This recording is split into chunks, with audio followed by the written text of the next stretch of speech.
dreadfully nervous I had been and am. But why will you say that I am mad? The disease has sharpened my senses, not destroyed, not dulled them. Above all was the sense of hearing acute. I heard all things in the heaven and in the earth.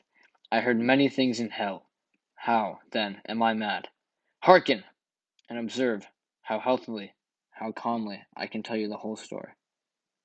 It is impossible to say how first the idea entered my brain, but once conceived, it haunted me day and night. Object there was none. Passion there was none. I loved the old man. He had never wronged me. He had never given me insult. For his gold I had no desire. I think it was his eye.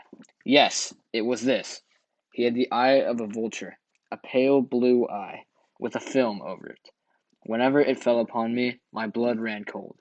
And so, by degrees, very gradually, I made up my mind to take the life of the old man, and thus rid myself of the eye forever. Now, this is the point. You fancy me mad. Mad men know nothing. But you should have seen me. You should have seen how wisely I proceeded, with what caution, with what foresight, with what dissimulation I went to work. I was never kinder to the old man than during the whole week before I killed him, and every night, about midnight, I turned the latch of his door and opened it, oh so gently. And then, when I had made an opening sufficient for my head, I put in a dark lantern, all closed so that no light shone out, and then I thrust in my head. Oh, you would have laughed to see how cunningly I thrust it in. I moved it slowly, very, very slowly, so that I might not disturb the old man's sleep. It took me an hour to place my whole head within the opening so far that I could see him as he lay upon his bed. Ha! Would a madman have been so wise as this? And then, when my head was well in the room, I undid the lantern cautiously. Oh, so cautiously! Cautiously, for the hinges creaked.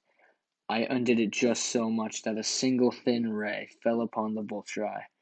And this I did for 7 long nights, every night just at midnight. But I found the eye was always closed, and so it was impossible to do the work. For it was not the old man who vexed me, but his evil eye. And every morning, when the day broke, I went boldly into the chamber, and spoke courageously to him, calling him by name in a hearty tone, and inquiring how he has passed the night.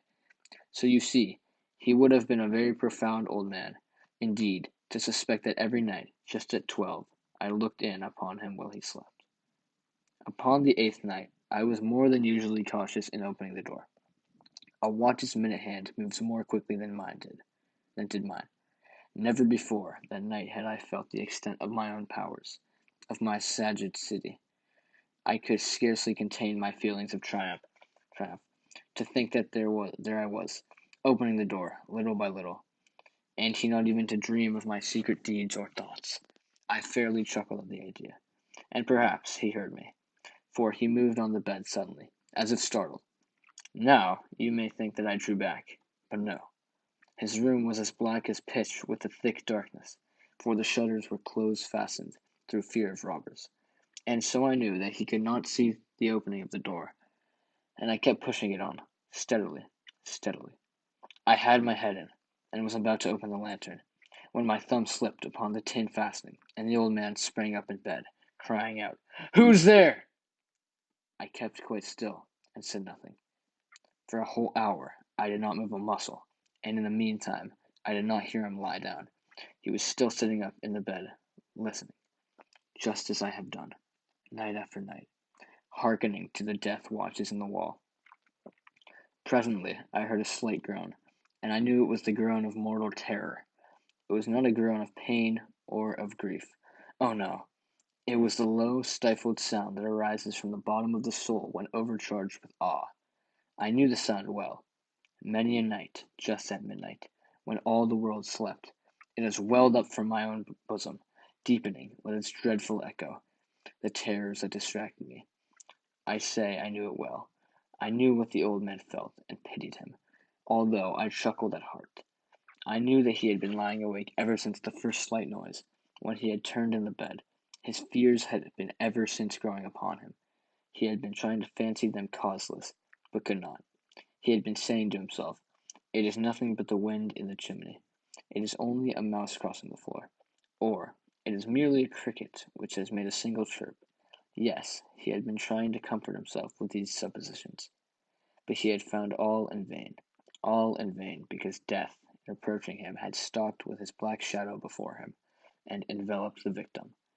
And it was the mournful influence of the unperceived shadow that caused him to feel, although he neither saw nor heard, to feel the presence of my head within the room. When I had waited a long time, very patiently, without hearing him lie down, I resolved to open a very, very little crevice in the lantern. So I opened it.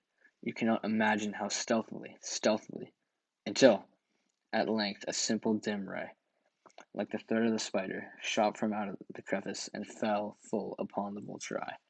It was open, wide open, and I grew furious as I gazed upon it. I saw it with perfect distinctness, all a dull blue, with a hideous veil over it that chilled the very marrow in my bones.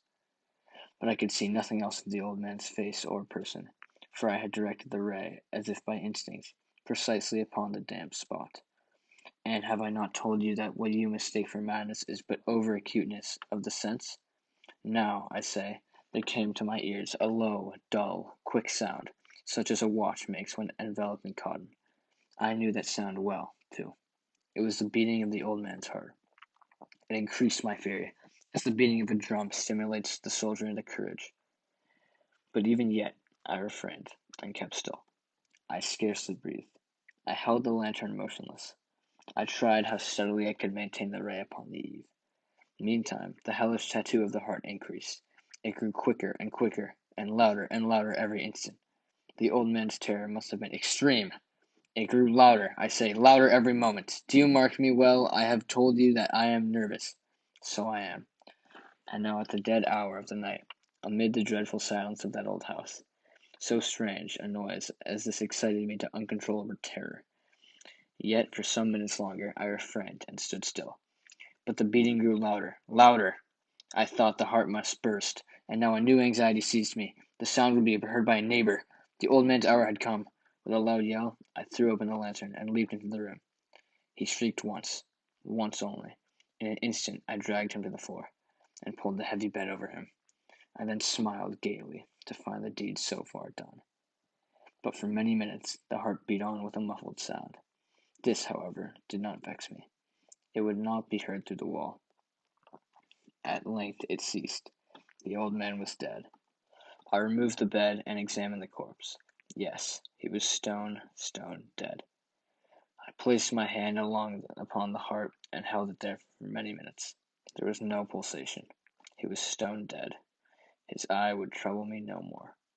If you still think me mad, you will think so no longer when I describe the wise precautions I took for the concealment of the body. The night waned, and I worked hastily, but in silence.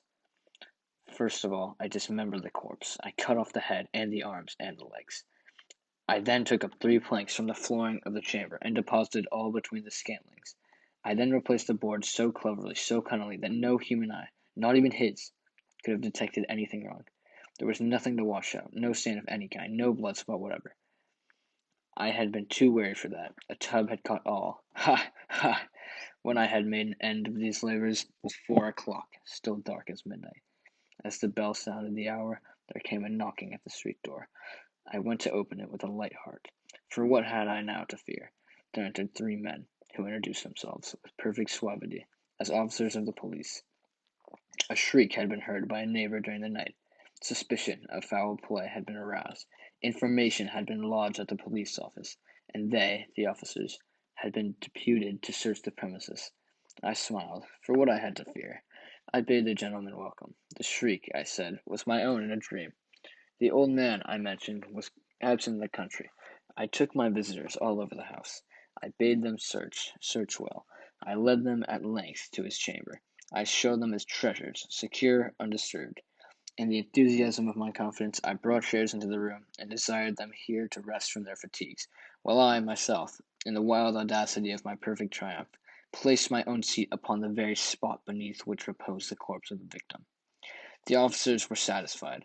My manner had convinced them. I was singularly at ease. They sat, and while I answered cheerily, they chatted of familiar things. But ere long, I felt myself getting pale and wished them gone. My head ached, and I fancied a ringing in my ears, but still they sat and chatted. The ringing became more distinct. It continued and became more distinct. I t- oh, it continued and gained definiteness, until, at length, I found that the noise was not within my ears. No doubt, I now grew very pale, but I talked more fluently, and with a heightened voice. Yet the sound increased, and what could I do? It was a low, dull, quick sound, much such a sound as a watch makes when enveloped in cotton. I gasped for breath, and yet the officers heard it not. I talked more quickly, more vehemently, but the noise steadily increased. I rose and argued about trifles in a high key, and with violent gesticulations, but the noise steadily increased.